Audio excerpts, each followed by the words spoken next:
Да ни бъде честита новата година на всички.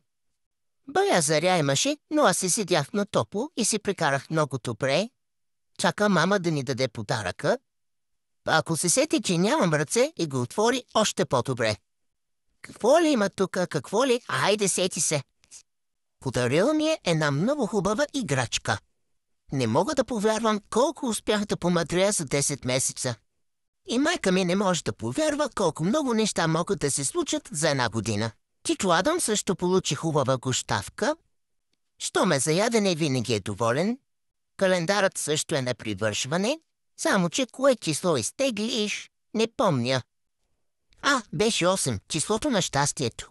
От толкова с емоции се уморих и заспах директно върху тоалетната, а пък мама забрави да снима трапезата. А вие не забравите да раздавате любов. Тя е много важна и е безплатна.